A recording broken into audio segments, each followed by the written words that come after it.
I'm out here taking a risk. Leave me alone. You know what I mean? Sabbath peace. Sabbath peace.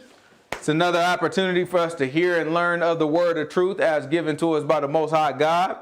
All honor goes to the Father through the Son, whose name is Yahushua.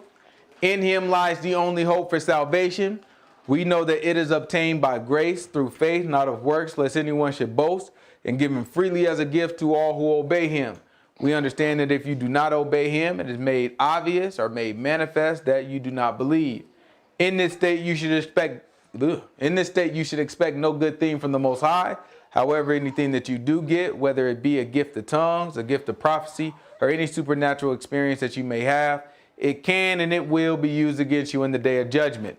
With that said, peace to the saints that are in the room, to the saints that couldn't make it, to the saints watching it on the camera, but no peace to the wicked. The only thing we say to them is repent that they might live. You know what I'm talking about? I went back, you know what I'm saying? We've been doing this thing for like 8 years. 8? Yeah, that thing crazy, ain't it? Like 7. No, like 8 years. You know what I'm talking about? But on camera, I think we go back maybe 6 years. You know what I'm saying? Something like that. And so I went back to one of the old videos, one of the first YouTube videos that we put up. You know what I'm saying? Because, you know, we were doing it before we was like recording it. So I went back to like one of the first YouTube videos we put up. And I was just trying to see like if the intro is the same, you know what I'm saying? Like you know what I'm saying? Because since I'll be trying to do it from memory now, back then I think I used to read it. But you know what I'm saying? I'm like, I wonder if it's the same. Went back and that thing pretty darn close. You know what I'm saying? Pretty darn close. You know what I'm saying? I appreciate the Most High God for consistency. You know what I'm saying? That's it's important. You know what I'm saying? That's how you build memory. You know what I'm saying? That's how you build the right tradition. You know what I'm saying? When you had Yahushua. Let's go Luke. This is Luke chapter 4. This is Luke chapter 4. What I want, verse 16, I think.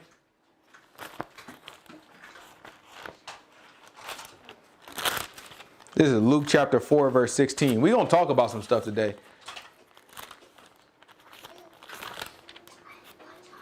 This is Luke chapter 4, verse 16.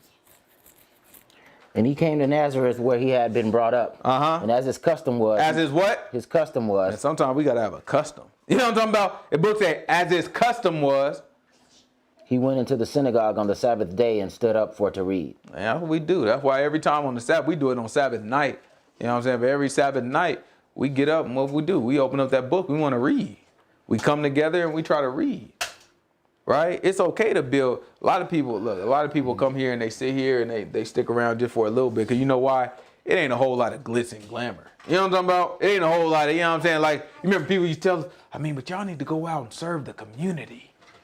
You know what I'm saying? This, that, and another. Ain't nothing wrong with serving the community, right? You know what I'm saying? Ain't nothing wrong with it. Right. But it's like, that's what they be looking for. They be looking for that, like, you know what I'm saying? Like, I'm doing something, this, that, and other.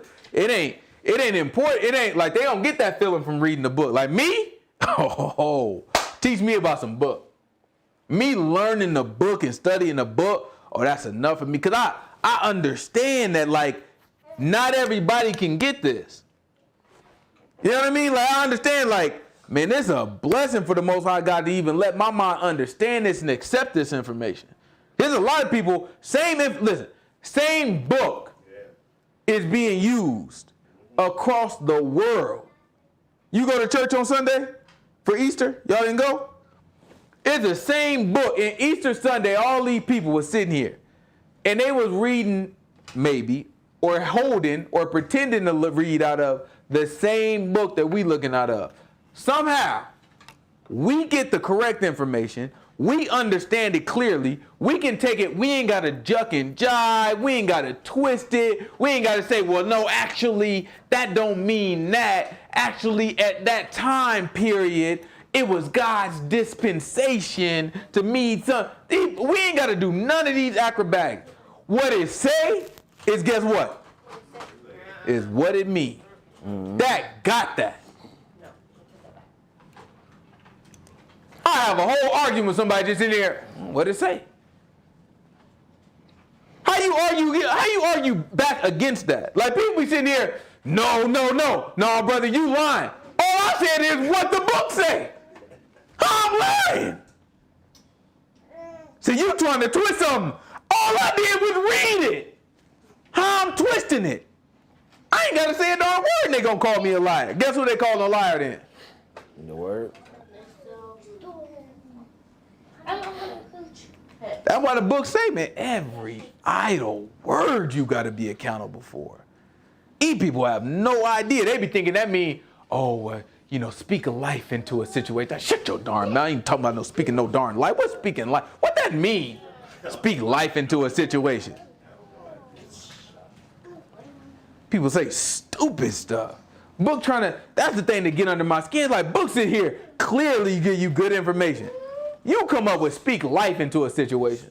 Book telling you every idle word you're going to be judged for it somehow to you I can't say anything negative. That's not what the man is saying. The man said you're going to be running your darn mouth thinking you know what they're talking about and you think it ain't no consequences for what you saying.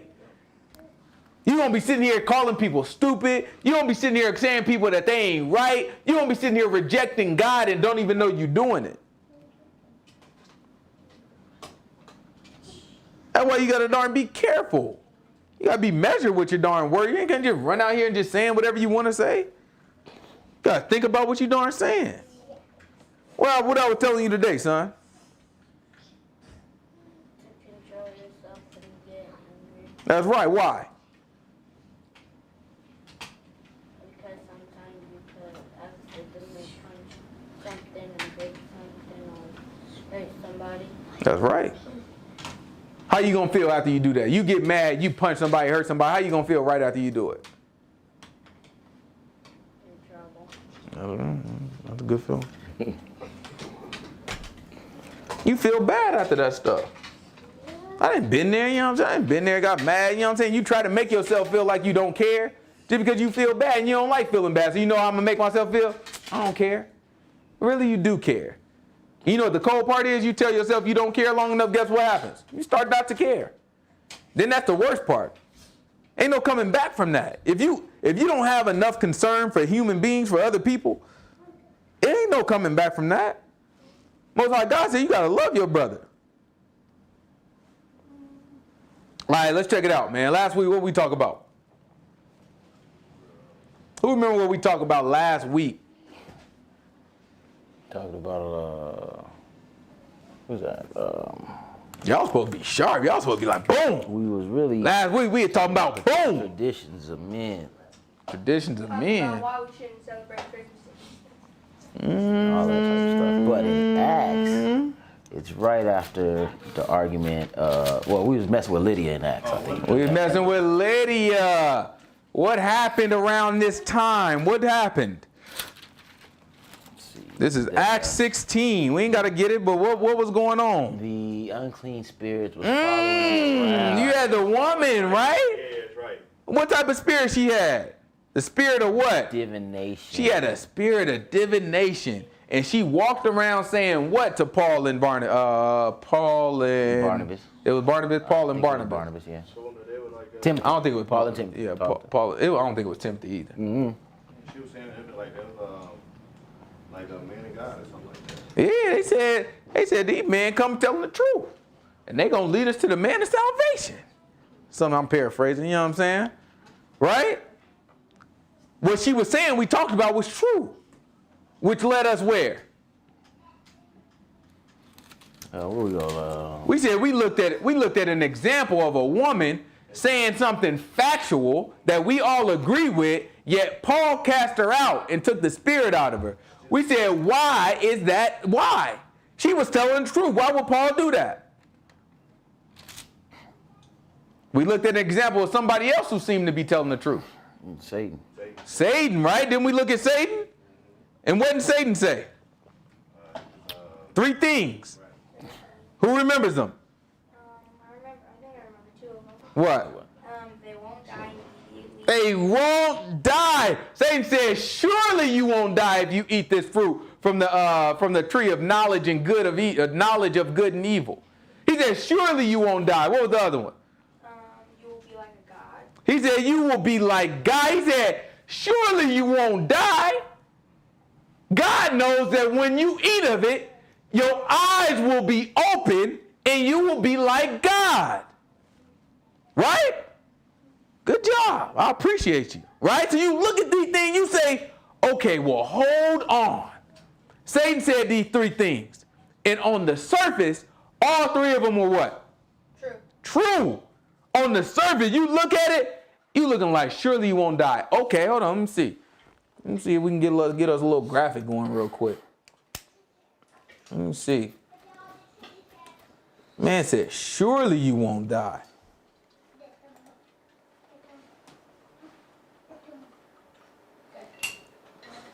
Is it up there? Yep.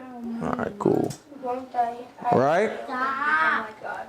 All right, so he said three things. You won't die, your eyes will be open, and you'll become like God. Right? On the surface, all three of them are correct. Right? How long did Adam live? About around 1,000. Almost 1,000 years. It was 900 something, you know what I'm saying? Give or take. We'll round up, right? They teach you round up in school, right? We'll round up. How much? I think it was 934. 934, something like that, right? We'll round up. 934, we'll round up 1,000 years. Let's give him a couple, right? The man lived for a long time. He surely didn't die in that day, right? Then what was the next one? Eyes will be open. Well, according to Genesis chapter 3, verse 6 or 7, verse 7, right? He said that the book said, and their eyes were open.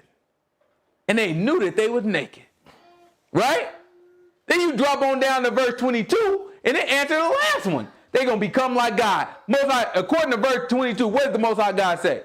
Man has become like one of us. He said, man, they came just like one of us. That got that. All three of them, Satan could have an argument with anybody and be able to he can use a book if he wanted to and prove his point. Like, nah, this, that, and other. How long Adam lived, though? You gonna tell me I was wrong? But how do we know the man died? That Adam died? Because he died to God. He died to God. Very good. How did he die to God?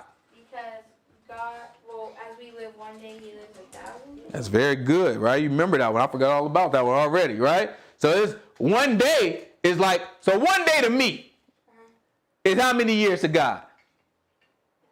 1,000. And one day to God is how many years to me?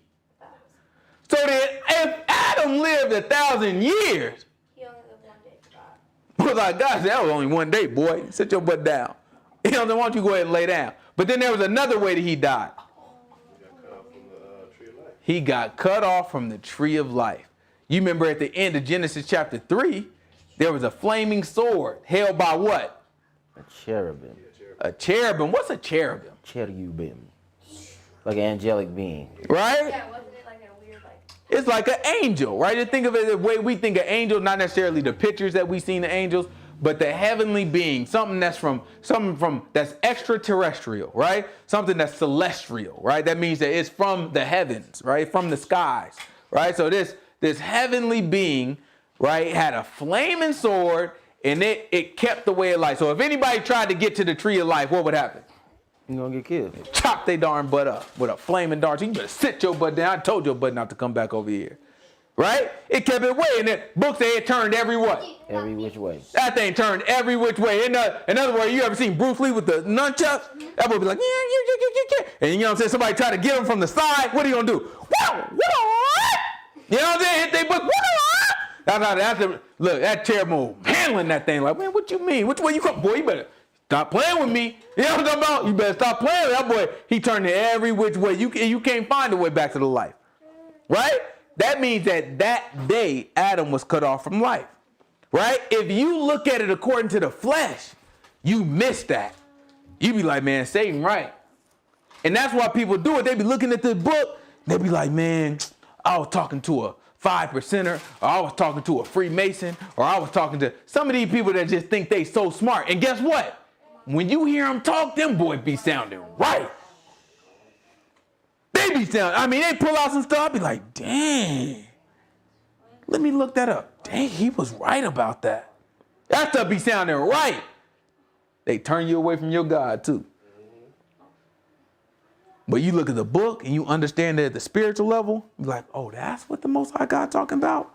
That changed everything, right? It changes everything, right? It puts you in a position where it's like, okay, I kind of understand what's happening now, right? Grab 2 Corinthians. We're going to do 2 Corinthians.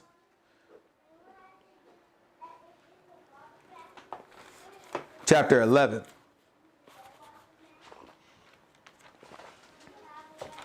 This is 2 Corinthians chapter 11. Give me verse 1. I love that book, man. This thing good. Chapter 11. Yep, 2 Corinthians chapter 11, verse 1. Watch the book say. Would to God you could bear with me in a little folly, and indeed bear with me. That's right. For I am jealous over you with a godly jealousy. That's right. For I have espoused you to one husband, that I may present you as a chaste virgin to the Messiah. Uh-huh. But I fear lest by any means... He said, but I fear lest by any means. You know what I'm talking about? He's like, but look, this is what scares me. You know what I'm saying? I feel like there could be any way that what happened?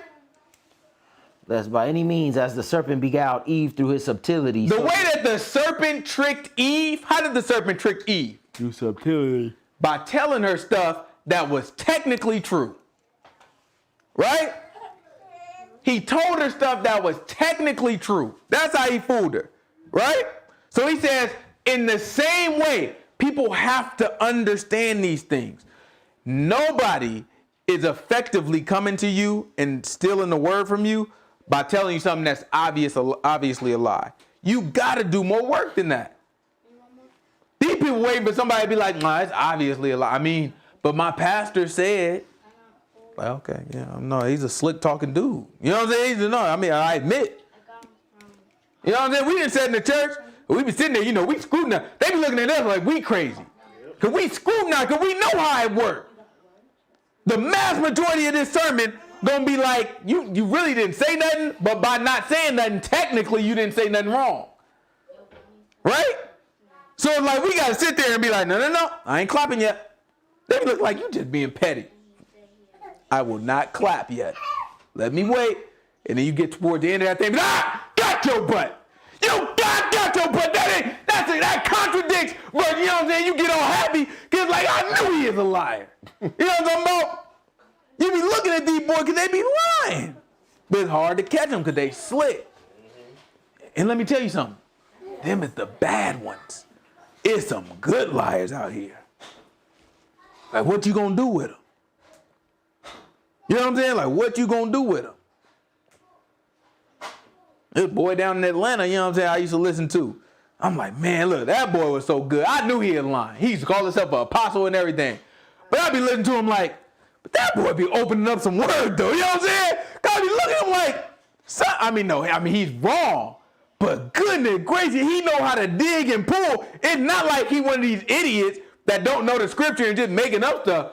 That boy a dig and pull something out the scripture I ain't never seen. I be looking like, where you find that out with your lying butt? You know what I'm saying? I'm like, goodness great. But them boys down in Atlanta, they follow that boy like he can't be touched. And the reason is because he's a good liar. You know what I'm talking about? I remember that dude.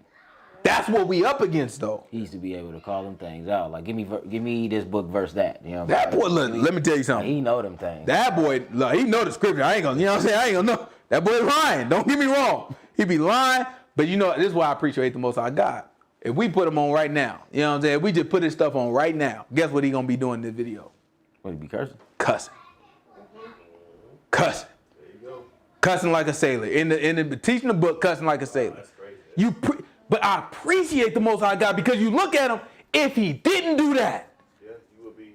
the way the man opened up the book, the way he pulled something out, the way the man even show you Yahushua all through the scriptures, you be looking at him and be like, oh man, that man got the spirit. You would look at it. But listen, the man sit there and blank this and blank that, blank. I be looking like, praise the Lord. Somebody mess around and be like, they wouldn't have a way to get around this stuff. You know what I'm talking about? But at least Most High God give you something. Like, that ain't it. It look good. That ain't it, though.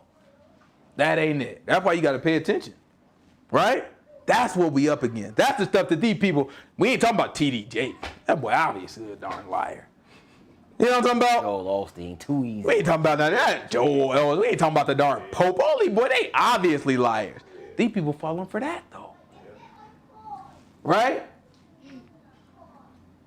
Let's see, keep going. Watch this.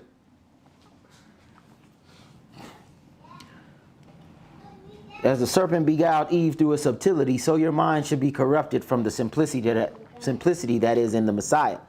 For if he that comes preaches another Jesus, He said, if somebody come and they preach another Yahushua, whom we have not preached, or if we receive another spirit which ye have not received, or we receive another spirit which we have not received, right? So in other words, if somebody come along, right, and they be looking like, man, let me tell you about Yahushua, and they say something that's not true, that's not correct, according to the scriptures. They say something like, you know how these wild people saying Yahushua actually, he married Mary Magdalene. I heard that. He actually had a baby by her.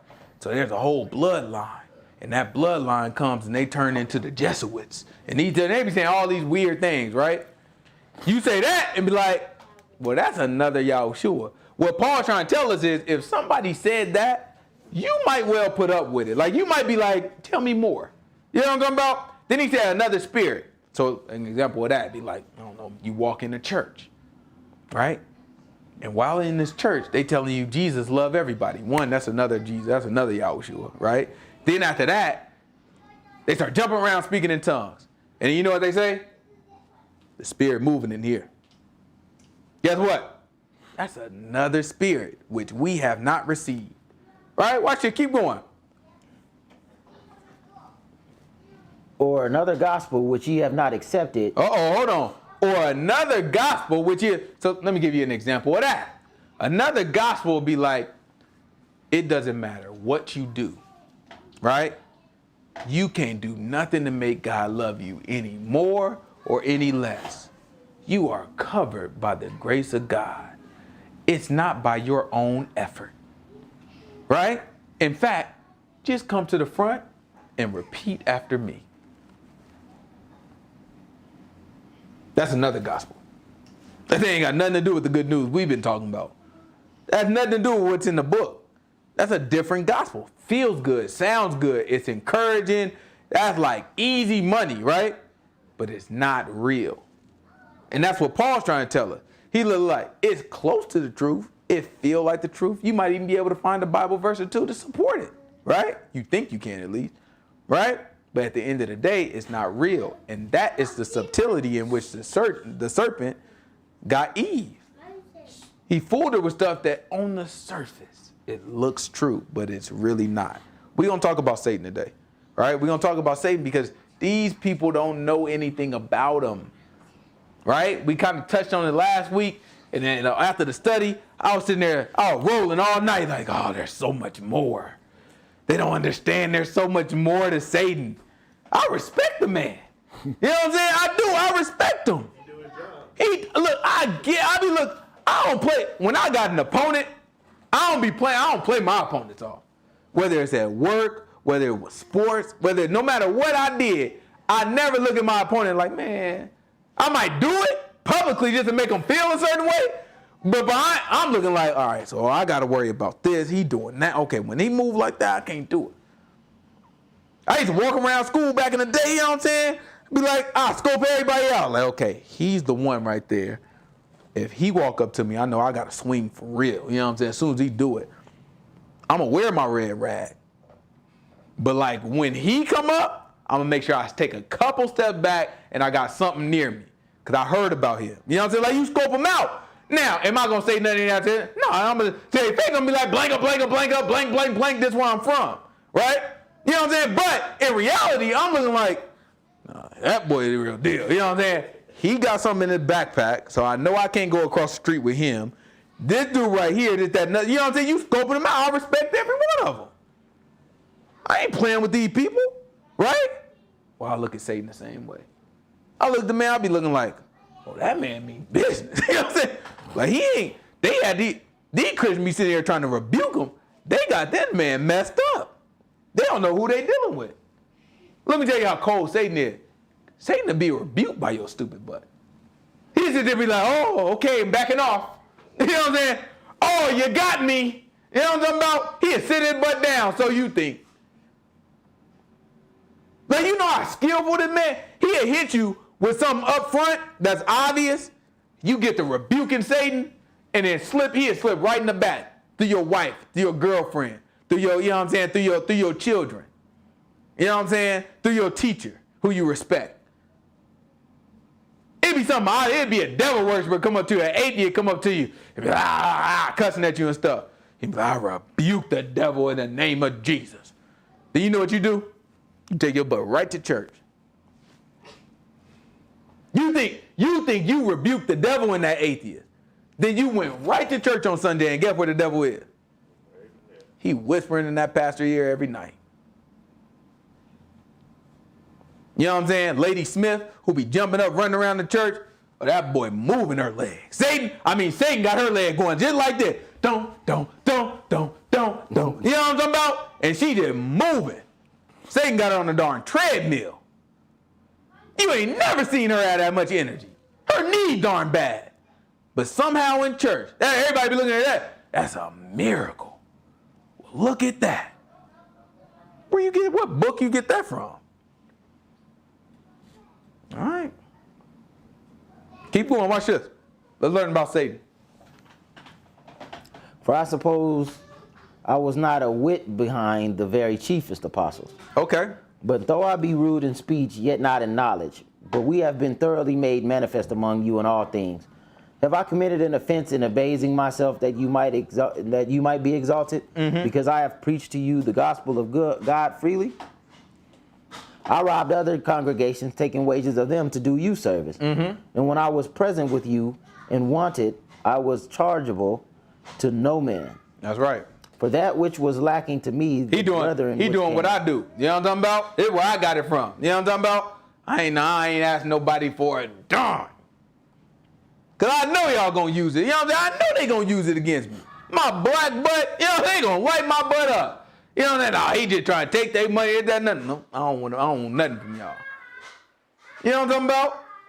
We ain't giving nobody no excuses. You hear this word. Why you going to hear the word? Because you want to hear the word. That's it. Guess what? You not here. You don't want to hear it. Good. Don't say I stole nothing from you. Right? Keep going. For that which was lacking to me, the brethren which came from Macedonia supplied. All right? He said, man, I'm robbing other congregations. You got other congregations coming from other cities to sit here and be like, yo, you know what I'm saying? Let me take care of you, Paul.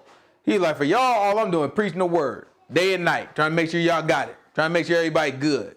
Right? Let's see. Keep going. And in all things I have kept myself from being burdensome to you. Mm-hmm. And so will I keep myself. That's right. As the truth of the Messiah is in me, no man shall stop me of this boasting in the regions of Acacia. That's right. That boy said, can't nobody talk me about, I ain't took nothing from none of y'all. He said, nobody gonna stop me from that boasting. Keep going. Wherefore, because I love you not, God knows, but what I do, that I will do, that I may cut off occasion from them which desire occasion. Right? He says, I'm cutting off occasion from them who desire. In other words, there's gonna be people that look for me to say, oh, he just taking money. And they're gonna use that to undermine what I'm trying to do. He said, I do it to cut off occasion. Watch this. Wherein they glory, they may be found even as we. Right, watch this. For such are false apostles. Such are what? False apostles. Okay. Deceitful workers. Deceitful workers. Transforming themselves into the apostles of the Messiah. They are not apostles, they're false apostles. And what they transform themselves into? The apostles of the Messiah. That's weird. And who they do that like? And no marvel, for Satan himself is transformed into an angel of light. Now let's stop right there. Satan himself is what? Transformed into an angel of light. Oh, now that is tricky. Why is that tricky? What have we heard about Satan? The liar from the beginning. What else we heard about Satan?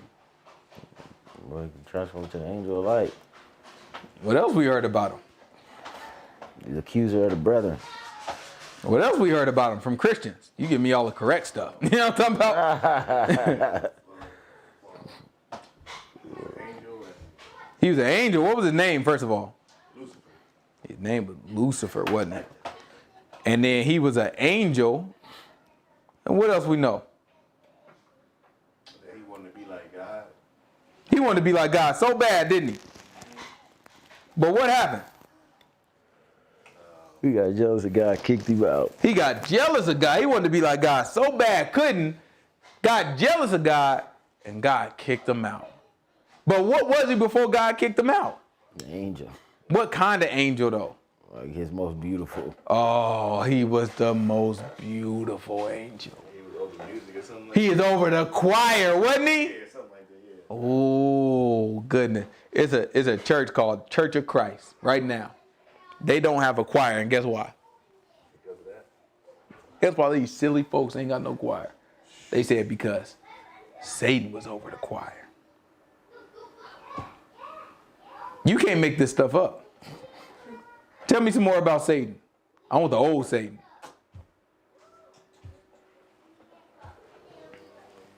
He was over the choir. He was a beautiful angel. What else we got? He got kicked out by the Most High. Wanted to be like God. Oh, name was Lucifer. No, I don't know. His name was Lucifer, right? Let's take a look. So they say. So according to what we just read, Satan turns into an angel of light, right? So he starts off as Satan. We know who Satan is, right? And in the end state is he turns into an angel of light, right? He transforms himself into an angel of light. So in reality, what is he? Or who is he? According to 2 Corinthians, what we just read, who is he actually? Satan. He's Satan. But he makes himself appear like what? An angel of light, right? So he's actually Satan, but he transforms himself into an angel of light, right? But according to the myth that we hear about Lucifer or Satan, right? It is that he began as God's most beautiful what? Angel. So he is an actual angel, a cherub, the most beautiful angel over the choir, right? God's highest angel, right? But then sin was found in him and he was cast out. So in that case, he actually is the reverse, according to them, right? He is actually an angel that turns into Satan. Let's see if we can get this slide to change real quick. Goodness gracious.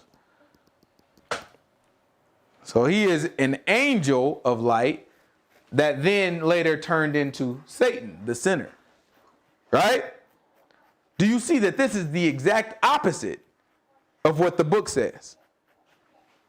This is how Satan works. The book clearly tells you he was Satan and he makes himself look like an angel of light. However, the myth that gets handed down to us with no support in the Bible, what's in the Bible is what we just read. And it's not just there. We read another place last week. We ain't got to get it, but John chapter 8, verse 41, if you go on down to about verse 44, it tells you that Satan was a liar from the beginning. There was no truth in it. He said he abode not in the truth. It was none in him. Right? So you look at it and it's like, how in the world could that be an angel of light then? If from the beginning the man was a liar. But let's see where they try to pull this myth from. Where Satan created his own myth about himself. Right? Watch this. This is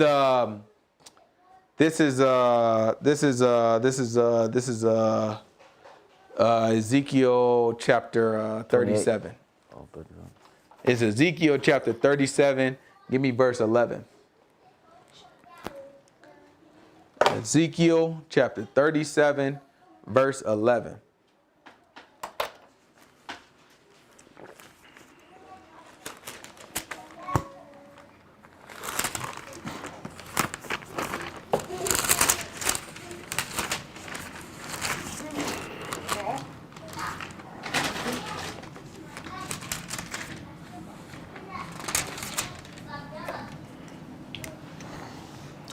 Then he said unto me, Son of man, these bones are the whole house of Israel. Behold, they say, our bones are dried up and our hope is lost. We are cut off for our parts. Therefore prophesy and say unto them, Thus says the Lord God, Behold, my people, I will open your graves and cause you to come out from your graves and bring you into the land of Israel. And you shall know that I am the Lord when I have opened your graves, O my That's people. 37? Yeah. Give me, maybe it's 27 now. Give me Ezekiel 27, verse 11.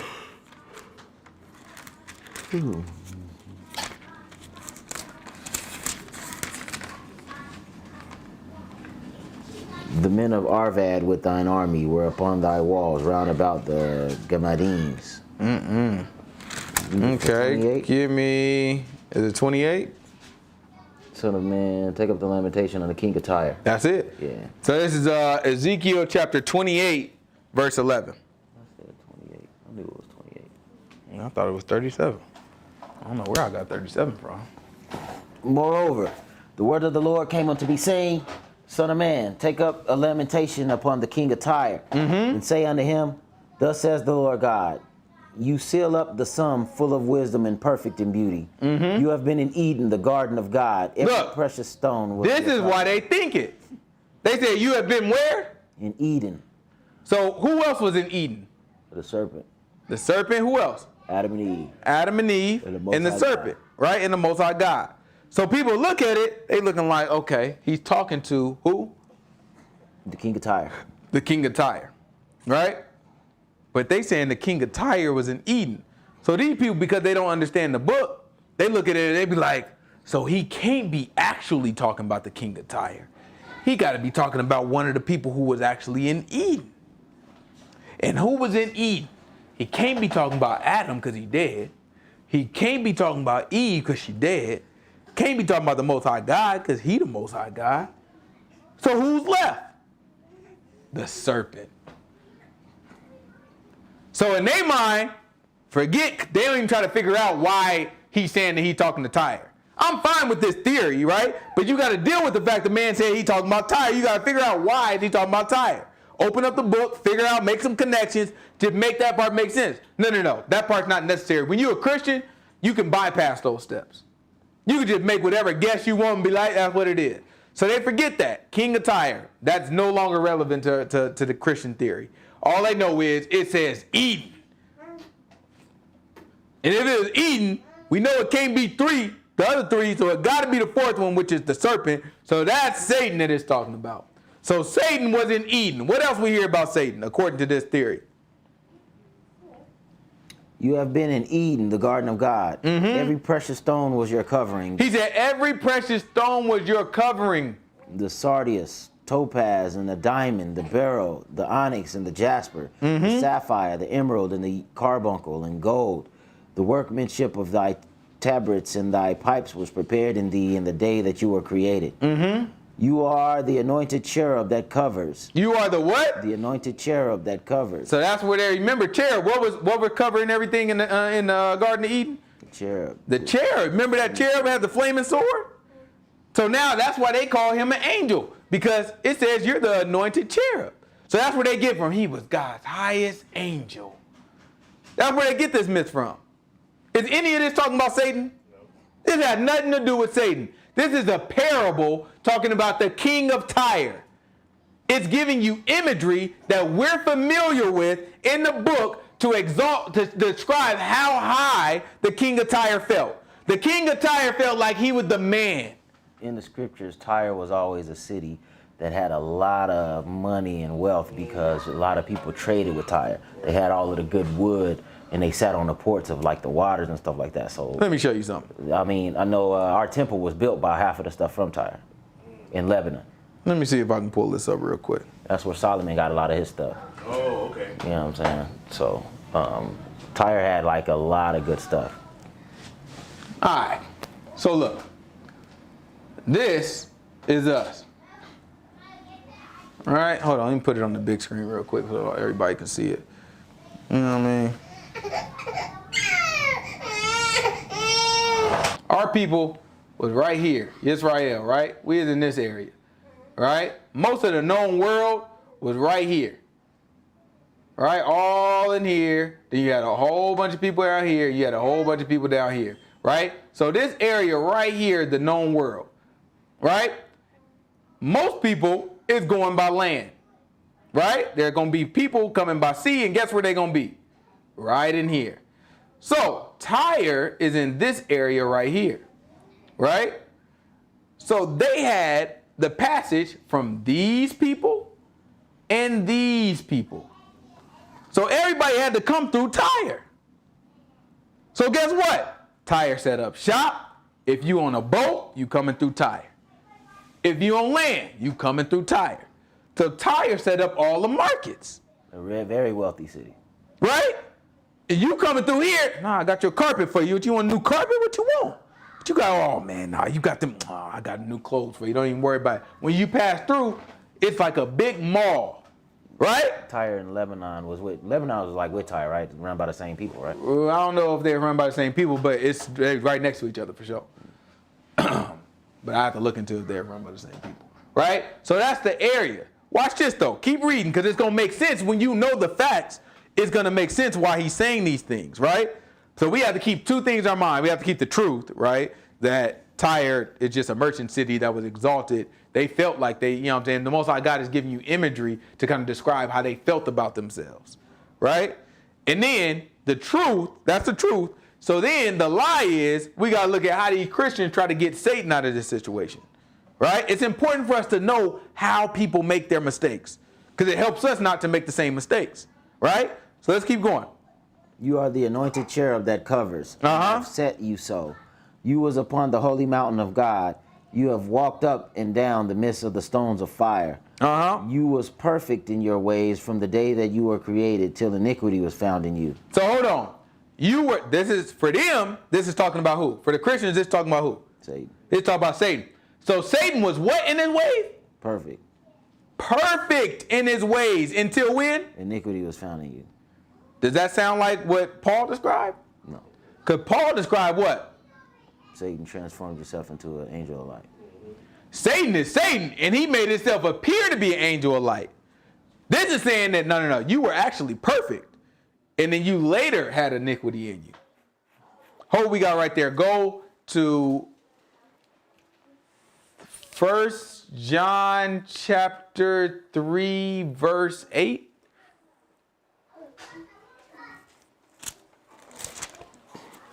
This is 1 John chapter 3, verse 8.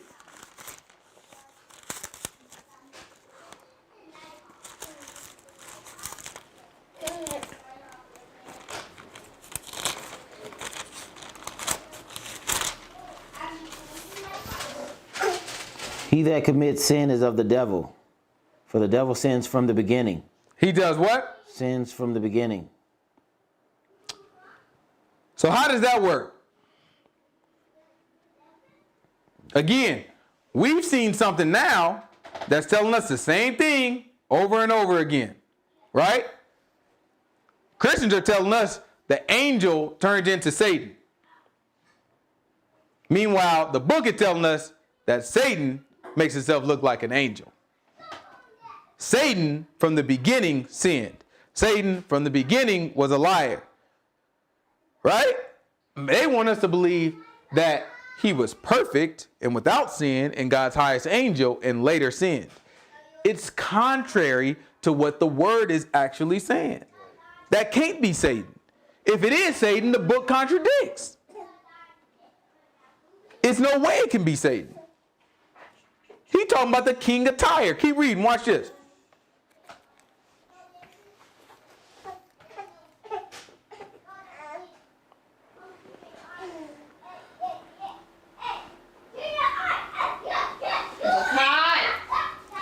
Thou was perfect in your ways from the day that you were created till iniquity was found in you. By the multitude of your merchandise, they have filled the midst of thee with violence, and you have sinned. Therefore I will cast thee as profane out of the mountain of God, and I will destroy thee, O covering cherub from the midst of the stones of fire. Your heart was lifted up because of your beauty. Thou hast corrupted thy wisdom by reason of thy brightness. I will cast thee to the ground. I will lay thee before kings, that they may behold thee. Thou hast defiled your sanctuaries by the multitude of your iniquities. Watch the this. iniquity of your traffic. Iniquities of your what? Traffic. Iniquities of your what? Traffic.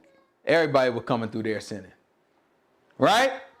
And you was helping them do it. You was selling them stuff, probably selling them drugs, probably selling all types of stuff back then. Right? He is like the iniquities of your traffic. This ain't got nothing to do with Satan. This is talking about the king of Tyre. Keep going. Should be only a little bit left for this Therefore will I part. bring forth a fire from the midst of thee. It shall devour thee, and I will bring thee to ashes upon the earth in the sight of all them that behold thee. Y'all want to know what happened to Tyre? Didn't the Greeks tear that thing up? Greeks tore that thing to pieces. Guess what? Try to find Tyre on the map right now. Ain't that the one that sunk? That's the one that sunk. Yeah. Can't be found. It's all underwater. You know what I'm talking about? Again, this stuff is not talking about Satan. Right? This is not Satan's story. Satan wasn't perfect. Satan came into the game as what? A serpent. So he came into the game as a serpent. Grab Job for me. This is Job chapter, 26? 23? This is Job chapter 23, verse 13. He came into the game as a serpent. It wasn't he is this perfect angel and then God punished him and made him a serpent because he sinned and he got kicked out of heaven and sent into the Garden of Eden as a serpent because he sinned. That's what they have you believe. Right? They have you believe he was perfect. He was God's highest angel, right? Then after that, he got jealous of God. So God kicked him out of heaven and he placed him in the Garden of Eden and he condemned him to slithering on his belly as punishment for being a sinner. Right? All that actually, if you look at it, it sounds good. But if you examine it across what the scriptures say, there's no way it could be. Because watch what Job tell you. This is Job chapter 23, verse 13.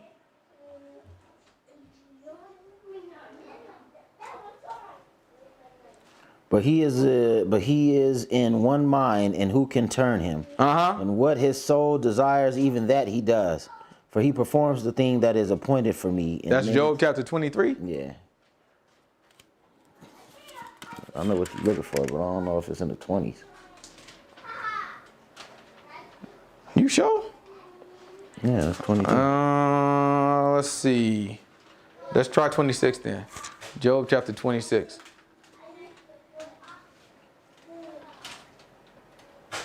That ain't it. That ain't it either? It's 13. Yeah, 26, 13. 26, 13? I was looking at 27, yeah. All right, this is Job chapter 26, verse 13. By his spirit he has garnished the heavens. His hand has formed the crooked serpent. Right? So by his spirit, he's garnished the heavens. In other words, he created the heavens by his spirit. What is this talking about? The beginning. It's talking about the beginning.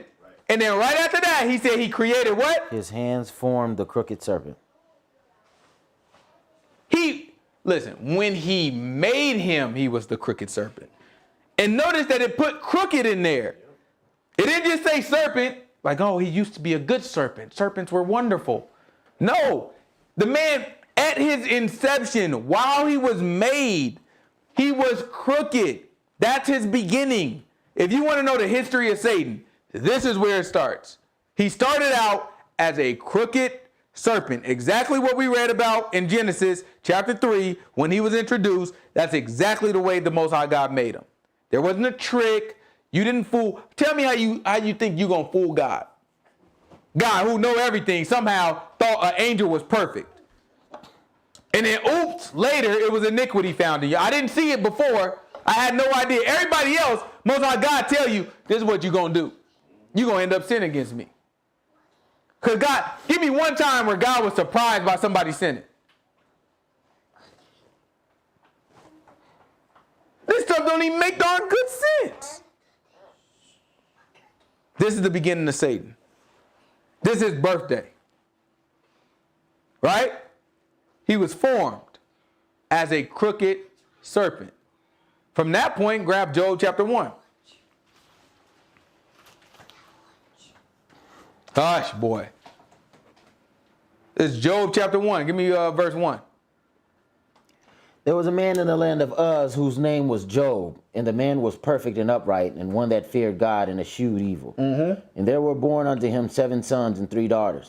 His substance also was 7,000 sheep, 3,000 camels, 500 yoke of oxen, and 500 donkeys, and a very great household. So that this man was the greatest of all the men of the east. And his sons went and fasted in their houses. Jump on down to what I'm looking Feasted for. in their houses. Sorry. Now there was a day when the sons of God. What verse is that? 6. This is verse 6. Watch this. This is Job chapter 1, verse 6. Watch this. There was a day when the what? Sons of God came. Sons of God. That's another way of saying what? Angel. That's another way of saying like something like an angel, right? Something that's some type of, kind of like a cherub, right? This is a heavenly being. This is something that is from the heavens, from the space. You know what I'm saying? From up there in the skies, right?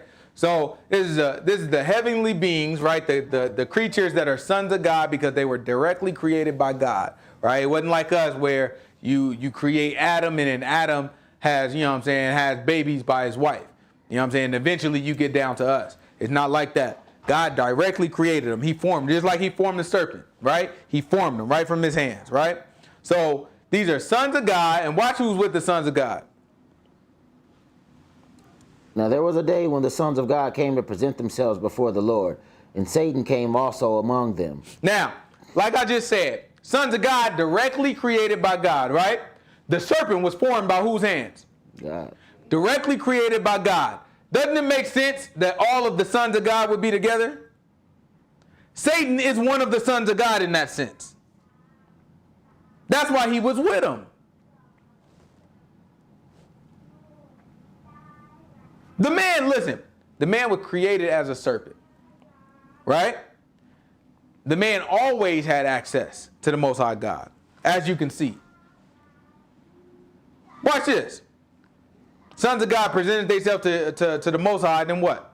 And the Lord said unto Satan, Whence comest thou? Then Satan. Well, hold on. Did Satan bug God? No, Most High God. Book say, Most High God say, yo, Satan, why you coming? What happened? Then Satan answered the Lord and said, From going to and fro in the earth, and from walking up and down in it. Right? Keep going. And the Lord said unto Satan, To and fro mean back and forth. Right? So he's saying, I just been going back and forth on the earth. Right? You ever seen, we ain't got to get it, but it's a verse that says, the devil is like a devouring lion. like Right. a roaring lion seeking who he can devour. Yeah, sorry. It's a roaring lion seeking who he can devour. So if you watch like the Discovery Channel, you know what I'm saying, and you see a lion in action, what do? Chill and wait. They chill and wait, and then what happens? They wait on their prey to come. What happens when they prey comes? They pounce on them. They pounce on them. How do they pounce on them? How does it work? They move slowly, Mm-hmm. slowly, and then once they get close enough, they just And what happens when the prey runs? You chase them. chase after them. And then what? And then if they get them, they get them. If they don't, Do they just chase them in a straight path? I don't think so. Y'all gotta watch it. Y'all don't know how them boys work? They don't do no turns or nothing. Oh, yes, they do. Yes, they do. So look, this is how they do it. Gazelles be hitting them with the, you know what I'm saying, shake and bake. Right. They be hitting them with the shake and bake, huh? This is what happens. You got the gazelle. They Gazelle running, right? into the pack. Gazelle running. And then they running after him. They go this way. Another lion come from right here. Guess what happened to gazelle? Right there. He turn around, go the other way. So guess what? He chased him this way, right? So then the lion pop up on the other side. Then he go. And guess what? This lion is chasing him back and forth. And guess what happened to that gazelle after a while? Get tired. Get tired. And guess what this lion do? Devour him. Right? So you look at it, Satan is going to and fro throughout the earth. Just back and forth. I wonder why he going back and forth. He just tiring people out. Just tiring people out. Then all of a sudden, got him. What did he do to Job? Watch this. Keep going. And the Lord said unto Satan, Have you considered my servant Job, that there is none like him in the earth, a perfect man and an upright man, one that fears God and eschews evil? And Satan answered the Lord and said, Does Job fear God for nothing? Has you not made a hedge about him and about his house and about all that he has on every side? Mm-hmm. You have blessed the work of his hands, and his substance is increased in the land. Mm-hmm. But put forth your hand now and touch all that he has, and he will curse you to your face. Right? Watch what the Most High God said. No, you cannot touch my anointed. Watch this. And the Lord said unto Satan, behold, all that he has is in your power. I got that. Only Satan is working for God. Understand what's happening here. He was created by God as a crooked serpent. After that, the man presents himself with the sons of God to God. When he presents himself, book make it look like God ignored all the sons of God. And they were like, yo, Satan, what you on? Where you coming from?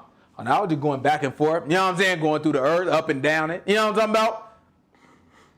Who called out Job? Was it Satan was like, man, I'm looking for Job? No, God said, well, have you considered Job? That boy righteous. Can't nobody touch him. Challenge Satan even, right? After that, Satan like, all right, but is it for no reason? You've been protected. I've been trying to get him for the longest. You've been protecting him. I tell you what, make a deal. Remove your hedge from him. Did Satan say, let me put my hand forth against him? Let me see, what did it say? And the Lord said unto Satan, behold, all that he has. No, before that. But put forth your hand now and touch all that he has, and he will curse you to your face. Satan is telling God, you put forth your hand against him.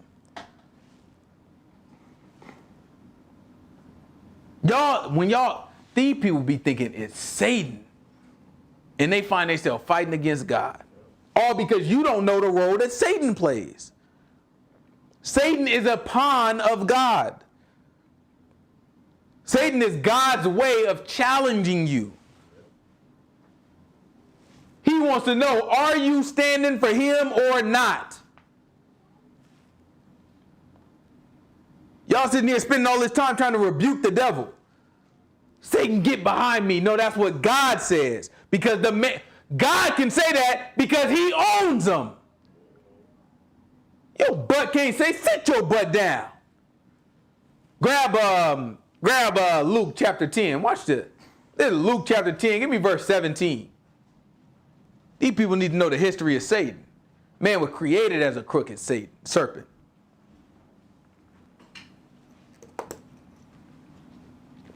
Then he presented himself before the Most High God. Luke what? This is Luke chapter 10, verse 17.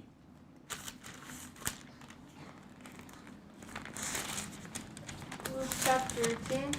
Yep, Luke chapter 10, verse 17.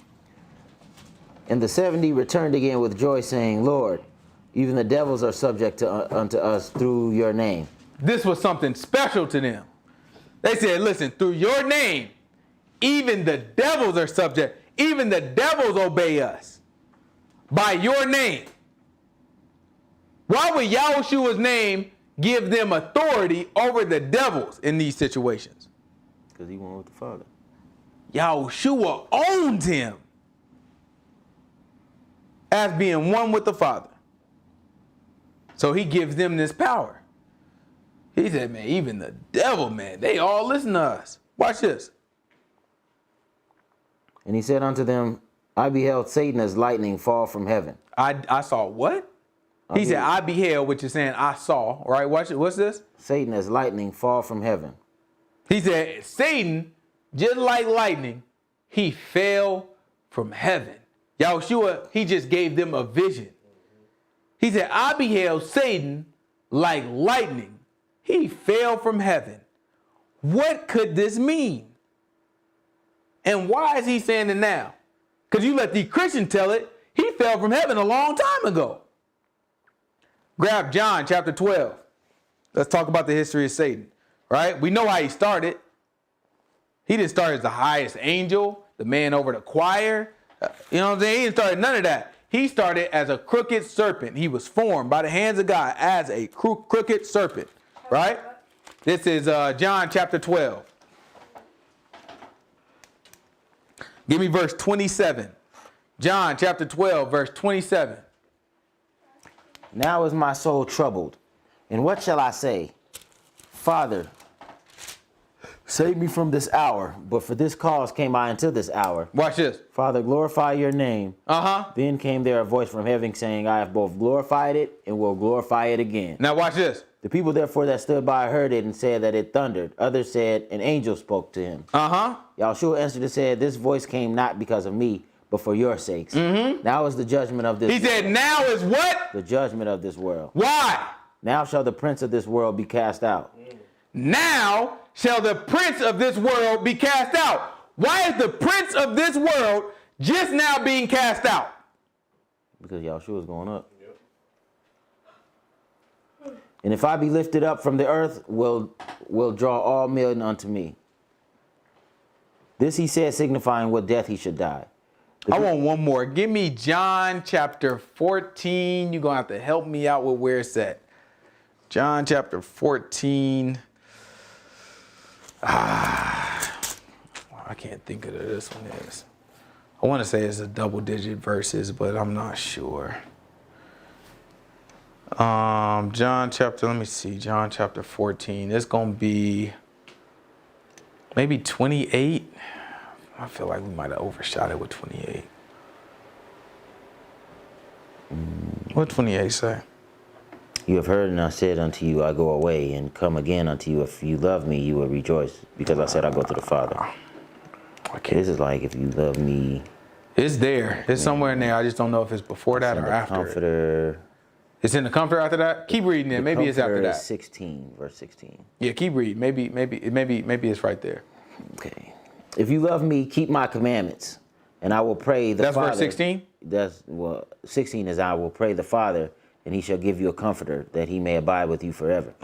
Even the Spirit of truth, whom the world cannot receive, because it sees him not, neither knows him, but ye know him, for he dwells with you and shall be in you. Okay. I will not leave you comfortless, I will come to you. Okay. Yet a little while and the world sees me no more. Okay. But you see me. Because I live, you shall live also.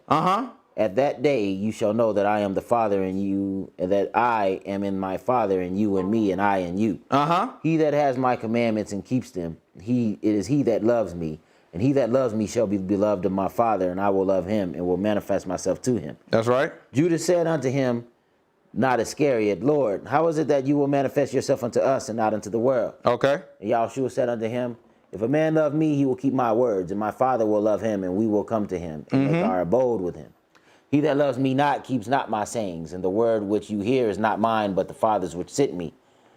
These things I've spoken unto you, being yet present with you. But the Comforter, which is the Holy Ghost, whom the Father will send in my name, he shall teach you all things, and bring all things to your remembrance. Okay. Whatsoever I have said unto you, peace I leave with you. My peace I give unto you, not as the world gives, give I unto you.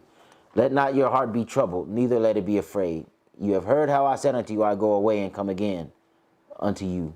If you love me, you will rejoice, because I said I go to the Father. For my Father is greater than I.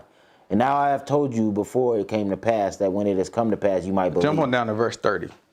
Hereafter I will not talk much with you. He said, hereafter I will not talk much with you. Watch this. For the prince of this world comes. For the prince of this world comes. And has so he's nothing saying, in me. Hereafter, right? So from this point on, that's what hereafter means. From this point on, I ain't going to be saying much to you. And why, Yahushua? For the prince of this world comes. Because there's somebody else coming. The prince of this world. And has nothing in me. Why is this just now happening? Why is he just now getting kicked out of heaven? Why is he just now falling from lightning from heaven? Why is he just now coming? Right? Why is this just happening? Because Yahshua got to go up.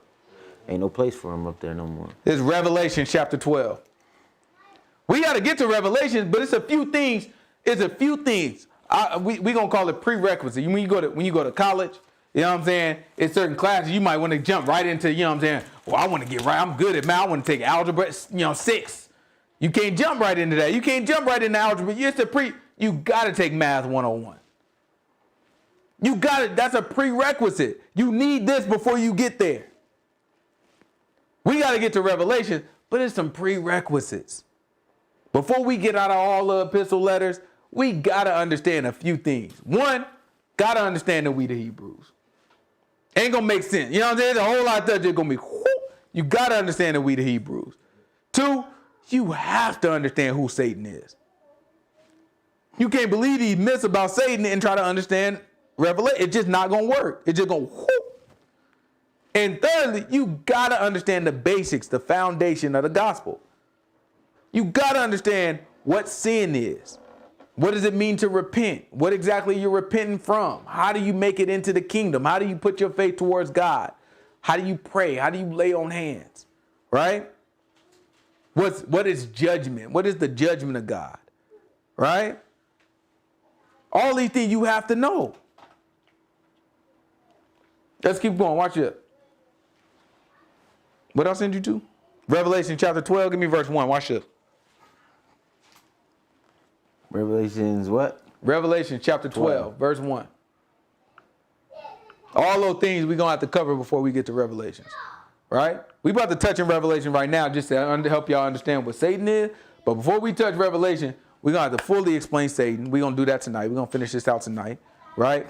Then we gotta just touch on, you know what I'm saying, the basics of the gospel. Right? We just got to dedicate a couple weeks to just the basics of the gospel. Let's just air it out. Right? Then we got to cover Hebrew. You know what I'm saying? We got to figure who are the Hebrew, who are the original Israelites. We got to just touch on, make sure everybody understands it. Once you do all those, then we can go to Revelations. Right? Then we can talk about Revelations. Otherwise, it's just going to whoop. It ain't going to stick. All right, let's see. 12 what? This is Revelation chapter 12, verse 1. And there appeared a great wonder in heaven, a woman clothed with the sun and the moon under her feet, and upon her head crown of 12 stars. What does that mean? This is Genesis. What we got right there in Revelations. That first verse is very heavy to the reader that hasn't read before. Yeah, it's like you have no idea what you're talking about. This is how Revelations is. It's why you have to know so much of the book in order to understand Revelation, to really understand it. So we just read one verse, right? Watch with this one verse that we just read take us. This is Genesis chapter 37. Boys, be quiet. It's Genesis chapter 37. Give me verse 3.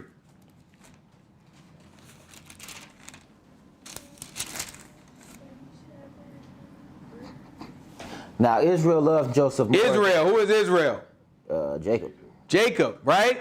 Most High God named him Israel, right? So when we talk about the state of Israel, when we talk about Israelites, all it means is that we are descendants of this gentleman, Israel, right?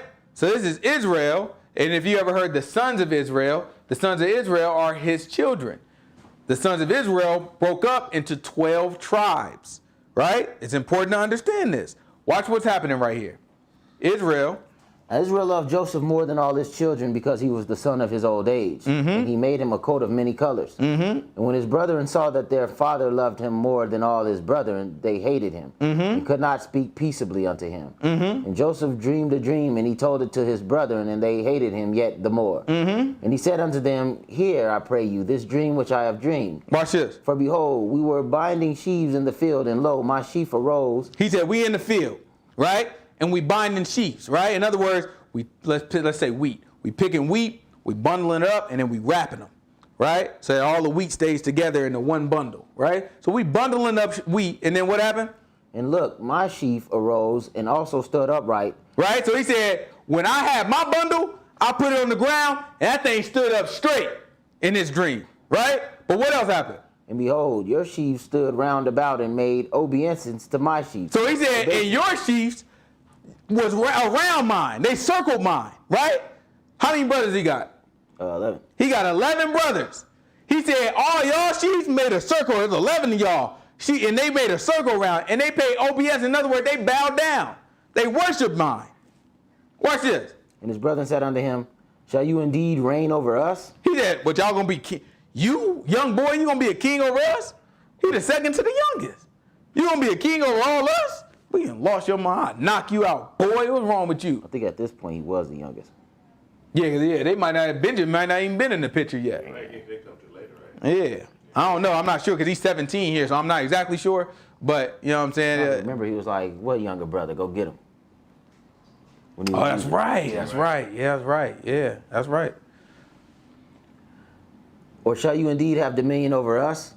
And they hated him yet the more for his dreams and for his words. And he dreamed yet another dream and told it to his brethren and said, Behold, I have dreamed a dream more. And behold, the sun and the moon and the 11 stars made obeisance to me. Right?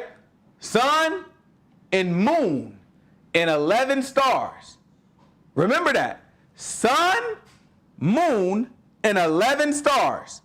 Right? Worshipped him. Watch what he said. Or watch what Israel say, Jacob. And he told it to his father and to his brethren, and his father rebuked him and said unto him, Look, his father rebuked him like, boy, you don't shut your darn mouth. Because now, first one was just 11 sheaves, wasn't it? It was just the brother's sheaves. Oh, ain't no problem. Pops, yeah, that's silly stuff. That's a good dream. I like that dream, son. That's a good dream. Ha ha, your brother's in there, you're going to worship him. You know, that thing was funny then. All of a sudden, he's at the sun and the moon and the stars. Pops look at that. He put that thing together like, whoa, whoa, whoa, whoa, whoa, whoa. 11 stars plus sun and moon? Watch what Pop say. And his father rebuked him and said to him, What is this dream that you have dreamed? Shall I and your mother and your brothers indeed come to bow down ourselves to you unto the earth? So the sun and the moon represent who? Jacob and his wife. Israel and his wife. The 11 stars represent who? His brothers. The sons of Israel. Right? Minus Jacob. Right? Let's go back to Revelation chapter 12, verse 1, and let's see if this makes a little bit more sense. Just like what we was reading about the king of Tyre that the Christians think is talking about Satan, it's the same idea here. It's imagery. The Most High God is giving you imagery to help you understand. The difference with the Revelation's imagery is it's tying to imagery that's already been presented in the book.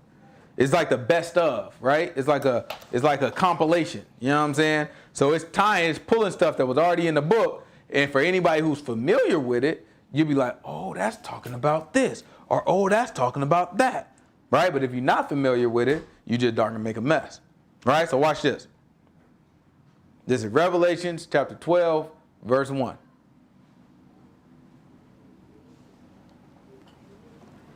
And there appeared a great wonder in heaven, a woman clothed with the sun and the moon under her feet, and also on her head a crown of 12 stars.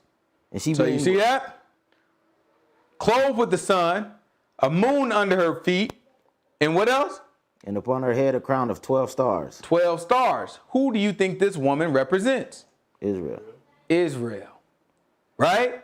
The imagery tells us that the woman represents Israel. If you don't know Genesis 37, you have no idea. You would just think, man, I don't know this woman. You can come up with anything. This woman is actually the Nation of Islam, right? Because if you think about it, the Nation of Islam has the crescent moon.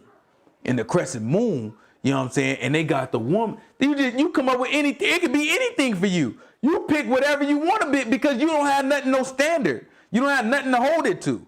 Us, we got to tie book with book. Make perfect sense when you put it, oh, no, that's Israel. All day, you can't tell me it's nothing else. It's Israel. Can't be nothing else, right? Watch what the woman do. The woman who represents Israel, watch what she do next. And she being with child cried, travailing in birth and pain to be delivered. And there appeared another wonder in heaven, and behold, a great red dragon having 7 heads and 10 horns and 7 crowns upon his head. And his tail drew the third part of the stars of heaven. And cast him to the earth. So you have a dragon, 7 heads, 10 horns. We're going to talk about that. We're going to talk about that when we get into Revelation. We can't get into all that now. But then he drew, what? A third? A third part of the stars of heaven, and did cast him to the earth. And the dragon stood before the woman which was ready to be delivered. Hold we got right there. Her child as soon as it was born. Right there. Hold we got, because now we're going to try to get time frame. I'm going to tell you right now, the dragon is Satan. This dragon is Satan, right? But now we got to get time frame. Because Satan just pulled angels out of the sky. Did he do this at the beginning of time? No. When did he do this? He did this when he got cast down. He did it when he got cast down? If he drew him down, yeah. Okay, well, who is the baby? Israel is pregnant with a baby, right? She travailing to have a child. In that process, Satan, the dragon, poured down the host. So this is before Yahushua, but not at the beginning of the world. We got to be able to prove that, though. This is Daniel. Daniel chapter 8. This is Daniel chapter 8. Go ahead and start me off at the beginning. We're going to do a little bit of reading, but it's important.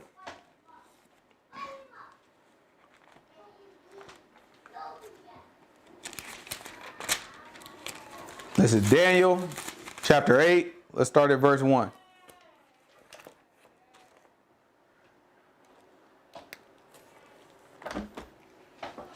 In the third year of the reign of King Belshazzar, a vision appeared unto me, even unto Daniel. After that which appeared unto me at the first, and I saw in a vision, and it came to pass when I saw that I was at Shushan in the palace, which is in the province of Elam. And I saw in a vision, and I was by the river Ulai. Then I lifted up my eyes and saw, and behold, there stood before the river a ram which had 2 horns, and the 2 horns were high, but one was higher than the other, and the higher came up last. All right. So you had a ram, and it had 2 horns, and the 2 horns, one was higher than the other. So if we look at this, it'll look like this ram right here, where one horn was higher than the other horn, right? Keep reading. I saw the ram pushing westward and northward and southward, and so that no beast might stand before him. Is this talking about an actual ram? No, it's going to tell you what it's talking about. Watch this. Neither was there any that could deliver out of his hand. But he did according to his will and became great. And as I was considering, behold, a he-goat came from the west on the face of the whole earth and touched not the ground. And the goat had a notable horn between his eyes. Right? So there was a he-goat, and then the he-goat didn't even touch the ground. That boy just floating through the earth, right? But he had a big notable horn. In other words, a big horn, right? That coming out of his forehead. That's just like this one right here. Right? These white folk draw this stuff, you know what I'm saying? So I try to use their stuff because I can't draw. Right? So you see this, you know what I'm saying? You got this ram coming through. I mean, it's he-goat coming through. Right? Keep going. Watch this. And he came to the ram that had 2 horns, which I had seen standing before the river, and ran unto him in the fury of his power. And I saw him come close unto the ram, and he was moved with choler against him. Watch this. And smote the ram and brake his 2 horns, and there was no power in the ram to stand before him. All right. But he cast him down to the ground. All right, so he cast the ram down to the ground. Watch this. Stamped upon him. Uh-huh. And there was none that could deliver the ram out of his hand. Now watch this. Therefore the he-goat waxed very great. The he-goat waxed very great. And when he was strong, the great horn was broken. The great horn was broken. And for it came up 4 notable horns toward the 4 winds of heaven. Uh-huh. And out of one of them came forth the little horn, which waxed exceedingly great. Right? So there was a little horn that waxed exceedingly great that came from the 4 horns. There was one big horn that broke into 4 horns. Then out of one of those 4 horns, there's a little horn. But that little horn waxed exceedingly great. Watch this. Toward the south and toward the east and toward the pleasant land. Uh-huh. And it waxed great, even to the host of heaven. Even to what? The host of heaven. And what did it do? And it cast some of the host and the stars to the ground and stamped upon them. Well, there you go. So now, if you know the scripture, you can tie this back and you say, okay, in Revelation chapter 12, this is what's talking about in Daniel chapter 8. But we still don't have a real time frame yet because we have no idea what these animals mean right now. So jump on down to verse 20. This is where the angel came and spoke to Daniel to explain this, right? Matter of fact, give me about verse 19 or 18, maybe 18. Now as he was speaking with me, I was in a deep sleep on my face toward the ground. But he touched me and set me upright. And he said, behold, I will make thee know what shall be in the last end of the indignation. For at the time appointed, the end shall be. The ram which you saw having 2 horns are the kings of Media and Persia. So this is the Medes and the Persians, right? The ram with 2 horns, you got one horn bigger than the other one. That's the Medes and the Persians. Why? Because Persia was a little bit higher than the Medes. Persia was always a little tougher. You know what I'm saying? They always got the upper hand of this. You know what I'm saying? So the reality is they live pretty much in the same area, same country, right? And they worked pretty much together, right? Even though they weren't really together, they worked pretty much together. One always had the upper hand. All they had to move as a unit because they lived together. They weren't really a unit, so they two different horns, and one always had the upper hand in Persia. Right? Medes had it for a little while, then Persia came up and they, you know what I'm saying, they had the upper hand. Essentially, similar people though. Right? Not the same people, but similar. Right? Okay, keep going. And the rough goat is the king of Greece. And the rough goat is the king of Greece. So you ask yourself, the king of Greece is the one who had the long notable horn. And of that horn came 4 horns, right? And of those 4 horns, one of those horns had a small notable horn that waxed exceedingly great, that then reached all the way into the hosts of heaven, pulled some of them down, and stomped on them. We just read that the dragon did that. We later will read that the dragon is Satan. So does that mean Greece is Satan? No, not necessarily. What it does mean is Satan ran Greece. Right? So then you ask yourself, okay, the host came down because Satan reached up into the host and cast a third of them out. Right? This happened for Greece time. I wonder where all these Greek mythology gods came from. I mean, I have no idea how this happened, but I'm just saying, like, I wonder how this stuff came about. Right? You look at this stuff, and these people, they believe all types of stuff, and you're like, oh, okay, that might have a place. The stuff that we call aliens now may have been what they call gods back then, may have been what the book is calling the sons of God or the hosts of heaven that just got pulled down a third of them. Right? Well, let's see something else about Greece. It's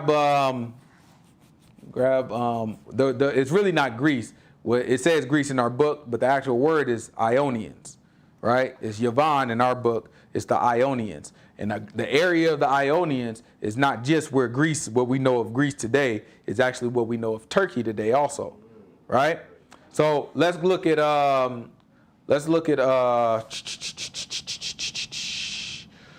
Revelation chapter 2.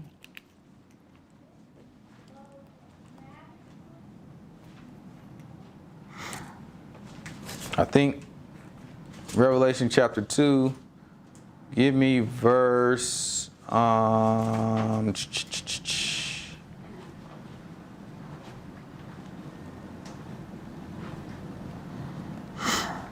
We got labeled in there. Look for it.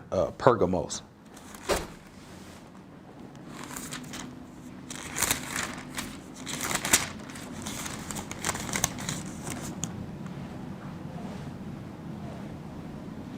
The congregation of Pergamos. 12. 12. It's Revelation chapter 2, verse 12.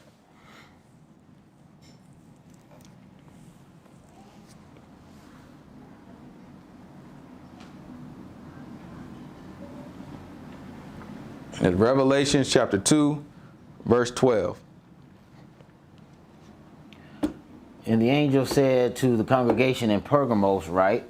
These things shall he which has the sharp sword with 2 edges. I know your works and where you dwell, even where Satan's seat is. Even where what? Satan's seat is. Even where Satan's seat is.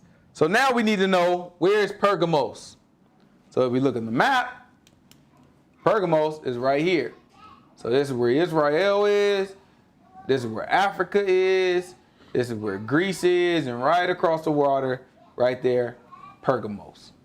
Right? Still the territory of the Ionians, the Yavans, right? That's what is translated as Greece in our book, but it's actually saying Yavon. And this is where that seat is. So if you look at it and you say, Greece is where, when Greece was an empire, this is where the host came and got cast out, right? And then they got stamped on.